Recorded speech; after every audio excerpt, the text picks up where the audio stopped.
This podcast is brought to you by Most Valuable Podcasts, leading the league in podcasting entertainment. Welcome, ladies and gentlemen, boys and girls, children of all ages. This is the Fast Break Podcast. I'm back in my rightful spot. I'm Sean Anderson, the host of this weekly NBA podcast where we go through the news of the NBA. And alongside me, as always, is Ricky Over. What's up, guys? And Dave Oster. Hey, everybody. And today we are going to be talking about Kyrie Irving. Is he hurting the Brooklyn Nets, or is he helping the Brooklyn Nets? There's reports that he's got mood swings, and then there's reports that he's a leader. We'll talk about all of that. Then we'll go into our Wet Boys of the Week, the guys that absolutely popped off throughout the week. We'll give them love in that segment. Then we will talk about the Miami Heat. So far, they're off to a hot start. They're heating up so far out of the gates, and now they're adding Jimmy Butler, who was injured for the first couple games. He wasn't injured. He was out. He was out. Yeah, He's out. He wasn't playing. Child being born, priorities in life, and he even spoke on how he's happy his coach pushed him in the direction of, this is the opportunity in your life, man. I will be 100% honest. Didn't know he was having a kid being born. I just know he wasn't playing. Yeah, so I just assumed that he was injured. Girlfriend. But yeah, well, who cares? It's a kid. It's your kid. No, I know. Yeah, I'm just throwing extra shade at Cat because it's funny. Cat. Carl Anthony Towns. Yeah, this all sort of stems back from the rumor that like Jimmy slept with Cat's girlfriend. Oh, I don't know about that rumor. You know, I don't care about that. 9 months You know what before that is? this. You know what that is? Hashtag off the court. hashtag off It's the not on the court. Hashtag. That's all I care about. We got to keep it hashtag on the It court. wasn't. It wasn't hashtag on the court. If we're gonna talk Heat, we have to keep it hashtag on the court. Exactly. Kendrick none anyway. It wasn't hashtag on the court. Gotcha. Jimmy Butler hashtag wasn't on the court. Now he's back hashtag on the court. So shout out Jimmy Butler. We'll talk about them, and then we'll end it with Luke Walton. Should he be canned already after Should 7 he be games? canned? Should he be gone? But we'll talk about all that before we jump into that. Check out patreon.com/mostvaluablepodcast. First up, we'll go to Brooklyn, and apparently like 3 days ago, our girl, Jackie McMullen, reported that the Brooklyn guard net Kyrie Irving was reportedly having mood swings that made the team queasy. And then she went on and talked about onto ESPN Daily and talked about this with Mina Kimes. If you haven't checked out ESPN Daily, Mina Kimes is doing a fantastic job. I love Mina. So definitely go check that out. It's been fantastic. Like 20 minutes episode a day. She goes into a story. It's super fun. And she's just bubbly, so she's great. But the report likely came to a surprise of no one, considering how Irving's tenure went with the Celtics. I think that's why everyone assumed it was true. But then Kyrie responded. He said, that's the world we live in. People only know a certain percentage of me. And then more about it, he said, human beings have mood swing. I don't have to be perfect for anybody here or for the public. And then another report came out, and this was from The Athletic, done by Joe Varden, who's a great reporter of The Athletic. If you don't have a subscription, definitely think about it if you can't afford it. He's fantastic. But and all the writers are fantastic. But he said, the way your actions speak, Kyrie Irving is doing better for the Nets than he ever did in Boston. Kyrie Irving in leadership, now there's an odd pairing. He's at a stage of his career where he cannot escape the role, even if he wanted to. So he's kind of trying to learn to deal with being a leader, dealing with mood swings. But it's, Joe Varden goes on and talks about how, he is ready for it. And he said that true leadership comes from the way your actions speak. The biggest thing, it's not just trying to overemphasize what leadership means all the time and over-explaining it in terms, this is me as a leader. Because the truth be told, there is no one... there's just not one leader in the locker room. It's a lot deeper when it's a basketball team game, and it's just the realization of that. So he's saying that, it doesn't have to be me being the guy and me being the LeBron James type of leader. As long as I am, being a good teammate, that's all that matters. And, people do throw mood swings, so let's talk about this. Are you concerned about what's coming out about Kyrie Irving already, or this early into the season, and where do you stand about Kyrie Irving being a leader? So I would be concerned if Kevin Durant was on this team.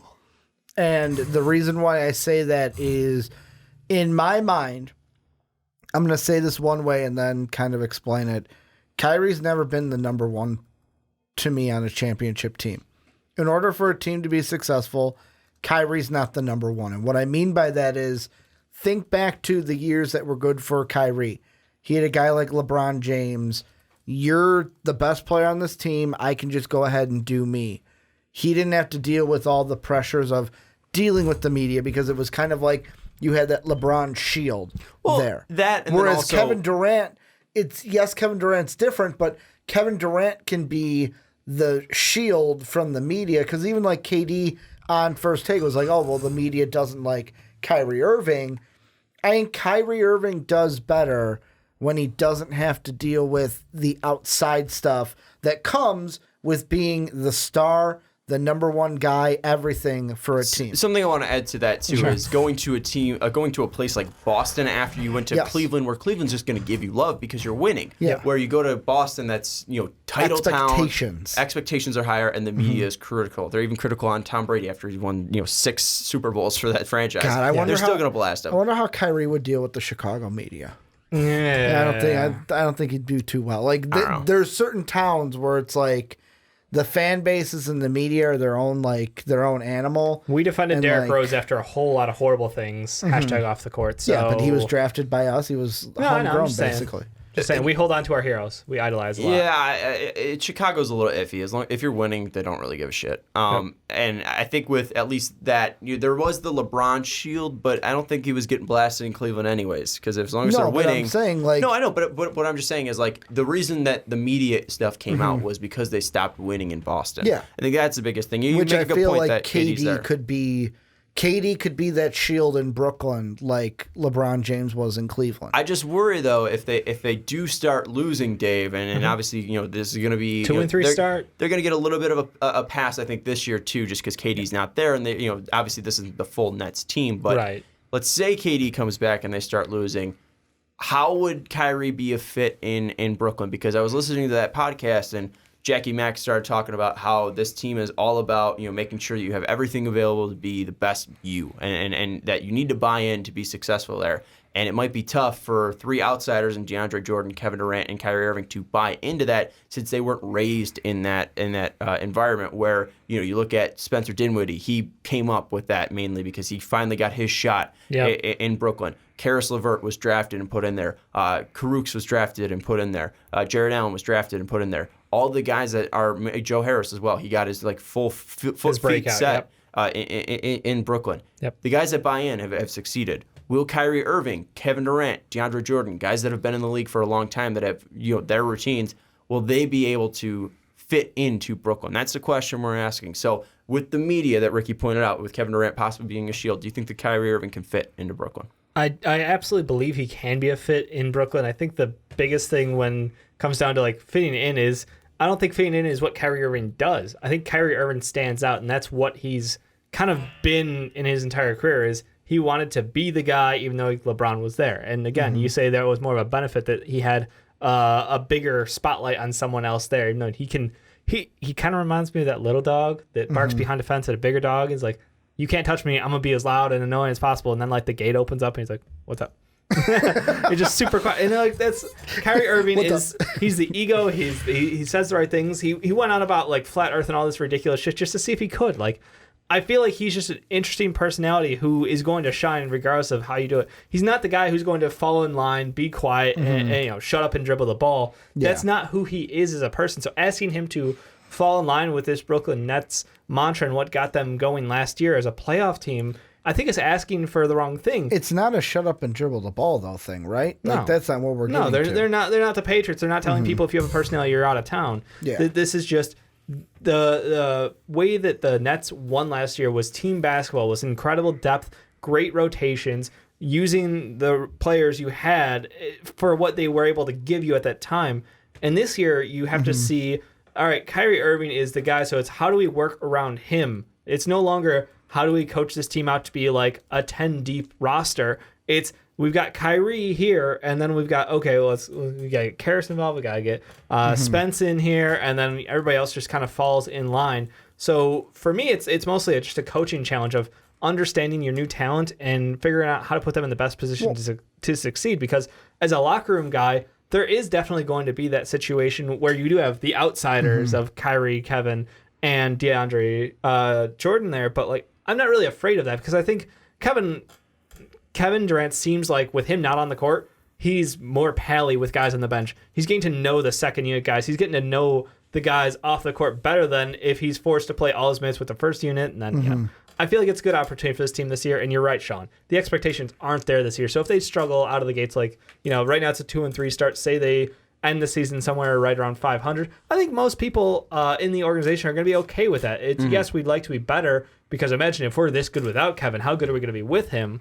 But if it stumbles a little bit, they've got enough personality in that locker room to keep Kyrie Irving from tearing it asunder and causing to be a locker room cancer and all this other stuff. Well, and I also think of it this way, like I almost want to say Brooklyn's going to get a crash course in building a super team because the last few that we've seen, first the recent one, the Warriors, when KD came in, they're a different unit because Clay, Steph, and Draymond, and even Steve Kerr, they built that culture. They had the veterans there to be like, no, this is the culture.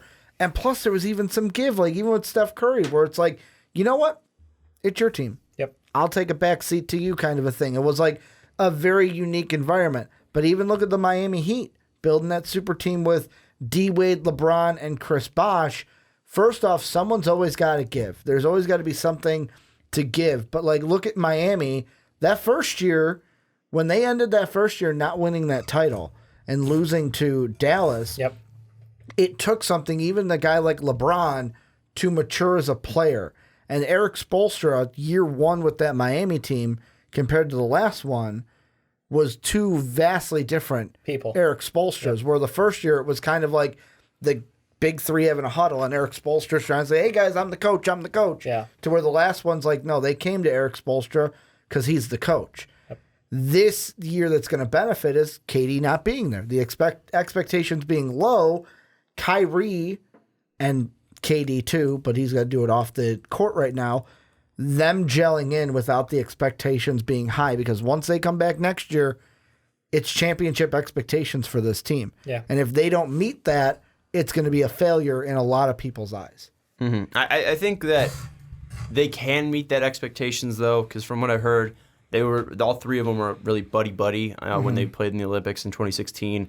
And KD wasn't afraid to call Kyrie Irving out when they weren't even teammates at the time, like when they just started playing each other on the Olympic team. And it seems like they've grown a lot together relationship-wise, and I think that they can be like this Miami Heat team, at least when it comes to realizing that they can be friends and they can trust one another, and that they know that they're calling each other out because they know that they can be better than what they are. So I'm not really worried about the chemistry between KD and Kyrie. It's just really about the bench stuff. But you bring up a good point, Dave, that the thing I just want to throw out there is with both those examples, they each had a player that was grown in that system. Like the Heat still had D-Wade that was grown in that system. All three of these guys, like you had mentioned, not from this culture, not from this system. So that's why I think it's crucial that they buy in, because anyone else you try to add to this culture, it's like, well, why should I buy in? He's not buying in. And that's the thing that I was just going to say is, like, I think it's good that he is bonding with the bench there. And if they are able to buy in, then this is going to be a very successful thing. I'm not too worried about the media aspect, because the team that's going to get blasted in New York is always going to be the Knicks. And if the Nets are winning, well, good for the Nets. They've always been like the second stepchild of that team, mainly because they were in New Jersey for a little bit. But I think that's the biggest thing for this team is if they're winning, no one's really going to look at them poorly. If they make the playoffs this year, I think, move on. That's all they need. You have Kevin Durant coming. You don't really need to win a playoff series or anything like that. If you're out there, you make the playoffs, and this team is just like, all right, well, now we can add a guy that's going to add 10 wins, 15 wins, 20 wins to our team, and Kevin Durant, then we're going to be absolutely fine. So if they're winning games, I think that's all that matters. And I think so far, we've seen Kyrie Irving perform on the court. I mean, he's going out there and he's lighting it up. That first game was insane that he had. I think he dropped 50. He's given everything. And then, of course, like I think we talked about a little bit, that tragic slip. It's like, dude, you still, after all that, he still got up a shot and had a chance. It's insane. But even then, he dropped 50 in that game, and then 26, 37, 28, 22. He had a couple down games, 40% in that 37 game, and then 38% from the field in that last game against Houston. But that was still a win. So I mean, he's been very exciting to watch this year, and it hasn't seemed like it's killed him too much, because the losses that they have 2 of them were 1-point losses, and obviously we talked about the 50-point game. That was a slip, and if this team is able to pick it back together, I think this team will be able to string some wins together.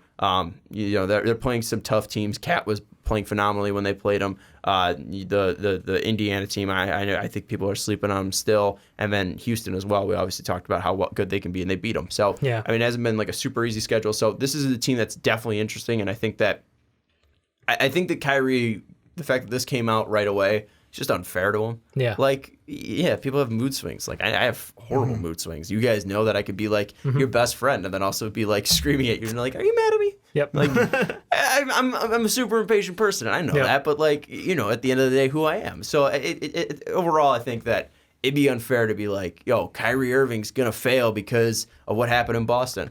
I know that it would be a very easy narrative for me to slip into because I've pushed that narrative a ton about Boston, but I think him leaving Boston was best for Boston, and I think Kyrie leaving that place was also best for Kyrie. So now that he has a fresh start, let's see what he can do with that fresh start. And having a friend in KD could absolutely be huge, along with DeAndre as well. So I think that so far it's too early to judge if he's going to be a fit, but everything that I'm hearing outside of that mood swing thing, I'm pretty cool with it. And to be fair, like, he's got a shot. To be fair, we have come a long way as far as publicly recognizing like mental health and the importance of it, especially in the NBA.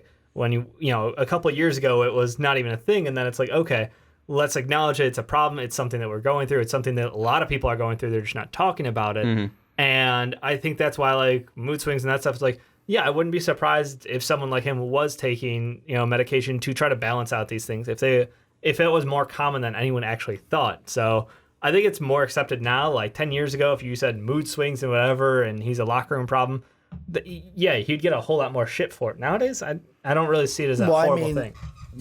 Back then, it's like, oh, mood swings. Oh, Joe, stop being so moody. Yep. Why are you being so moody, being a bitch. Dave? Basically. I just think the most important thing this year is the relationship between Katie and Kyrie is number one that's going to be important because the days in Boston, Kyrie never had someone else to lean on. He never had another vet, even like with Gordon Hayward.